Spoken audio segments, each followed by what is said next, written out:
The office was silent, save for the rhythmic tapping of my keyboard as I labored over spreadsheets and reports. The glow of the monitor was my only companion in the late hours. My thoughts were consumed by work when my phone buzzed, signaling a new email. It was from Amy. I frowned, puzzled by her timing. Usually, she was asleep by now, or at least she didn't disturb me with trivial matters during these late-night sessions. I clicked on the notification, and as the email loaded, my heart skipped a beat. The subject line read, "Important, we need to talk." I hesitated, then opened it. My eyes widened as I read through the contents, a detailed recounting of Amy's affair with Josh, her colleague. The email included explicit images that confirmed the affair with painful clarity. I stared at the screen, my hands shaking.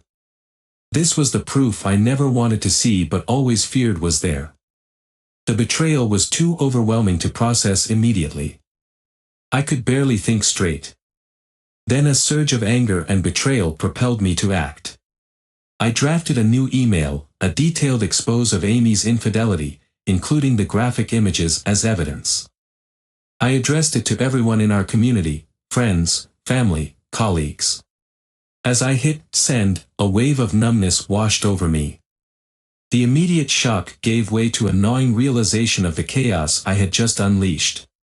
The email would not just reveal the affair, it would dismantle lives and reputations. A few minutes later, as I sat staring blankly at my screen, my phone rang. It was Amy. I answered with a shaky voice. "Ben, did you see the email?" Her voice was trembling. "I saw it," I said, struggling to keep my tone even. "How could you do this, Amy? How could you betray me like this?" "Ben, please, let me explain," she pleaded, her voice cracking. "This isn't how it was supposed to end. I didn't mean for any of this to happen. Explain." I snapped, my voice rising in anger. "What's there to explain? The images, the emails, they all speak for themselves. I needed people to know the truth." The line was silent for a moment before she spoke again, her voice barely above a whisper. "I'm so sorry. I never wanted it to come to this. Can we please talk this out?" "Talk." "There's nothing left to say, Amy," I said, feeling a mix of sadness and resolve. "I've already done what I needed to do. I just want you to understand the gravity of what you've done." "I do, Ben. I really do." "I'm sorry," she said, her voice breaking. "Please, just give me a chance to make things right." I ended the call, the weight of her words hanging heavily in the air. The reality of the situation was sinking in. I had exposed our private turmoil to the world, and the consequences were just beginning to unfold. Later that evening, I sat in my darkened office, the silence punctuated by the occasional ping of incoming emails, reactions from colleagues, friends, and family. The gravity of the situation was only starting to hit me. I had chosen to make our pain public, and now I had to confront the fallout of that decision. The office buzzed with an intensity one hadn't seen before. It was as if someone had pulled a pin from a grenade, and the entire workplace was now grappling with the fallout. I had expected the email to cause a stir, but the sheer scale of the reaction took me by surprise. Josh's suspension was swift. The HR office became a makeshift tribunal, and Josh was summoned immediately.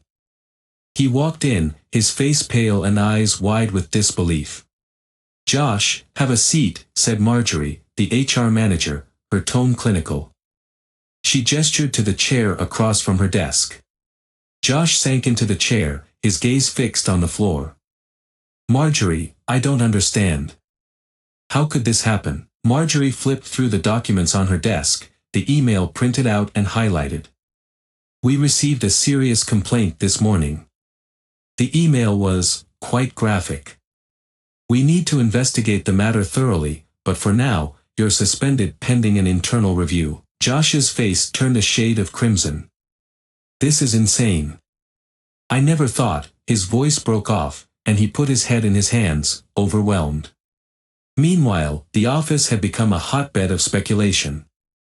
At the coffee machine, Two colleagues, Linda and Tom, whispered in hushed tones. "Did you see the email?" Linda asked, her voice tinged with shock.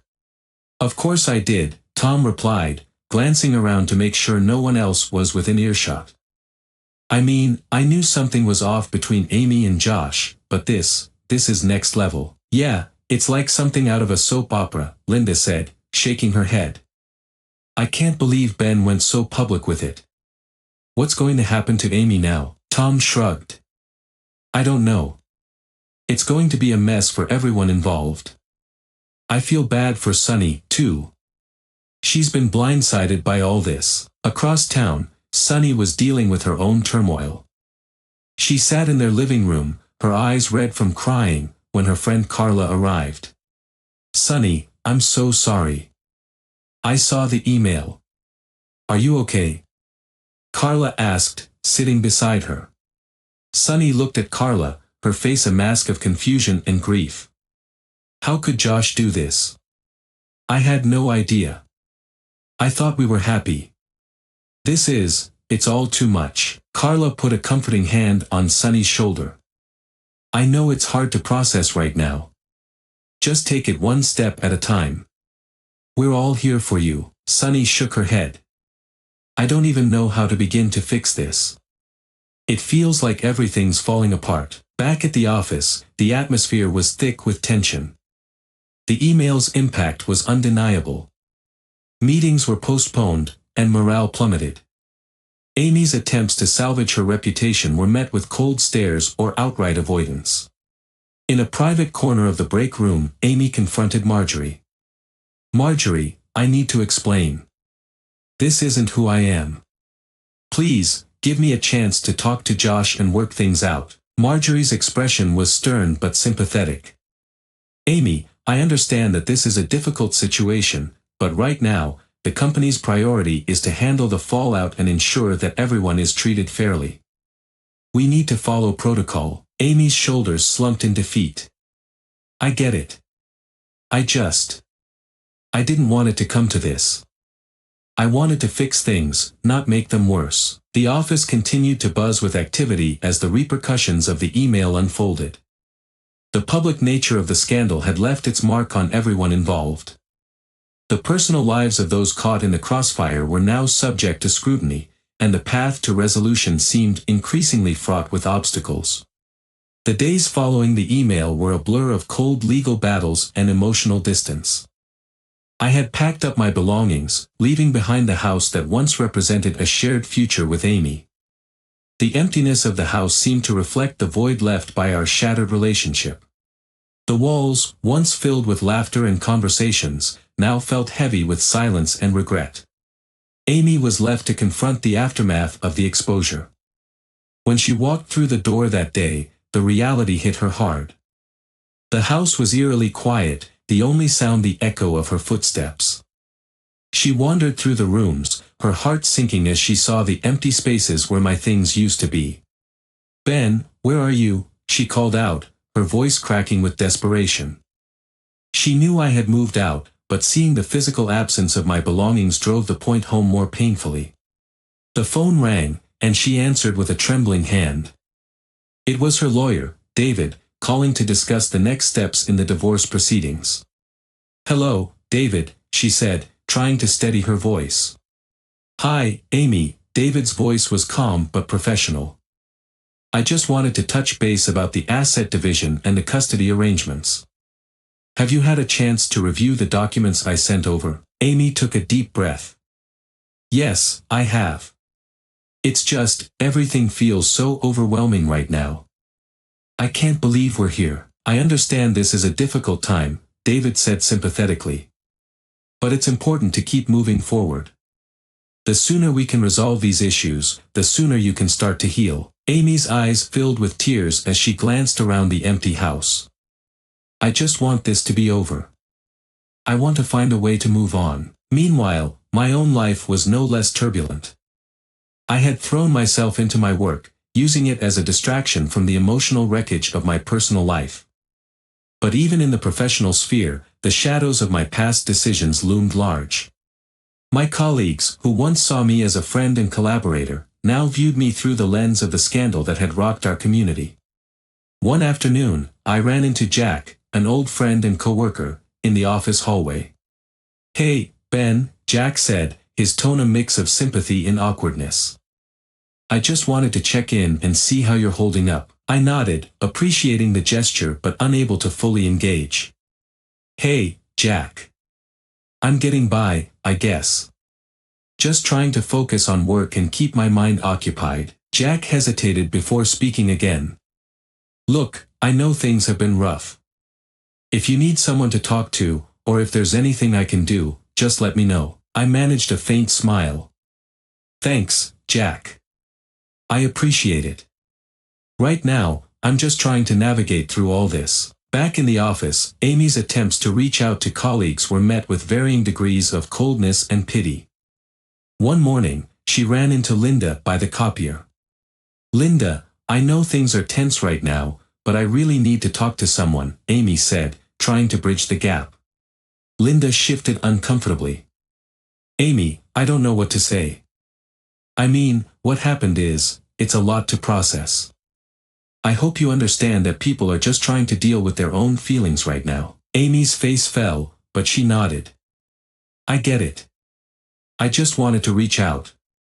I didn't mean to cause more trouble." As the divorce proceedings dragged on, the emotional and financial toll became apparent. The legal battles were draining, and the division of assets and custody arrangements felt like an endless series of negotiations and compromises. Amy struggled to maintain her composure while facing the reality of her new life, one filled with uncertainty and regret. For both Amy and me, the personal fallout of the email was a prolonged and painful process. Our lives had been laid bare, and the journey to healing was fraught with challenges and heartache. The echoes of our past decisions continued to ripple through our lives, shaping our paths as we tried to rebuild from the ruins of what once was.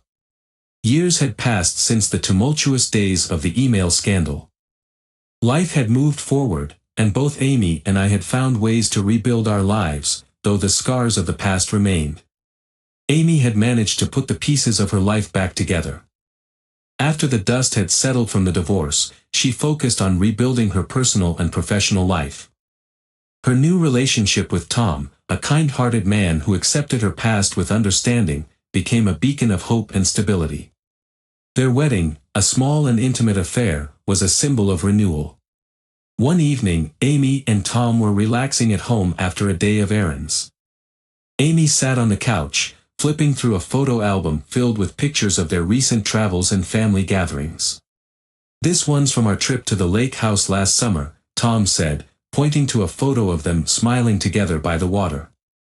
"It was such a perfect day." Amy smiled, her eyes softening. "It was. I never imagined I'd find happiness again after everything that happened. But here we are." Tom took her hand, squeezing it gently. "You deserve this, Amy. You've been through so much, and it's amazing to see you so content." Amy leaned in, resting her head on his shoulder. "Thank you for sticking by me. I know my past isn't easy to deal with, but you've always been understanding." Meanwhile, my own life had taken a different turn. I had remarried and started a family of my own. My new wife, Laura, and I had settled into a comfortable routine, and our young children brought a sense of joy and normalcy to my life. I often thought about the past, but the pain had transformed into a distant memory, overshadowed by the warmth of my new family. One afternoon, Laura and I were having lunch in the kitchen when the phone rang. It was a call from an old friend, Mark, who was checking in. "Hey, Ben, how's everything going?" Mark asked, his voice filled with curiosity. "Hey, Mark. Things are going well," I said, trying to sound upbeat. "Life's settled down quite a bit. I've got a great family, and work's been keeping me busy." "That's good to hear," Mark replied. "I've been following your journey from a distance. It seems like you've really turned things around." I nodded, feeling a sense of peace. "Yeah, it's been a journey, but I'm in a good place now. Sometimes I still think about everything that happened, but I focus on the present and the future." Later, as I was putting the kids to bed, I glanced out the window, reflecting on how far we had come. The challenges of the past seemed less daunting in the light of the present. A few weeks later, I ran into Amy at a mutual friend's gathering. It was an unexpected encounter, but one that felt strangely fitting given the time that had passed. "Ben," Amy said, her voice tinged with nervousness but also a hint of resolve. "It's been a while," I smiled, trying to ease the tension. "Amy. It's good to see you. How have you been?" "I've been well, actually," she said, her voice steady. "Tom and I are doing well. We're working on a few projects together and enjoying life." "I'm glad to hear that," I replied, genuinely pleased for her. "Life has a way of moving us forward, doesn't it?" "It does," she agreed. "I've learned a lot from everything that's happened. It's made me appreciate the present even more." We chatted briefly about our lives since the upheaval, both of us acknowledging the past without letting it dominate the conversation. It was a moment of closure, a recognition of the journey we had both undertaken. As the evening wound down, we parted ways with a sense of mutual understanding. The pain of the past was still there, but it no longer defined us. We had both found our paths, forged new beginnings, and learned to live with the lessons we had learned along the way. The aftermath of the scandal had shaped our lives in profound ways, but as time passed, we each found our own versions of peace and fulfillment. The echoes of our shared history became a part of our stories, but they no longer controlled the narrative of our lives.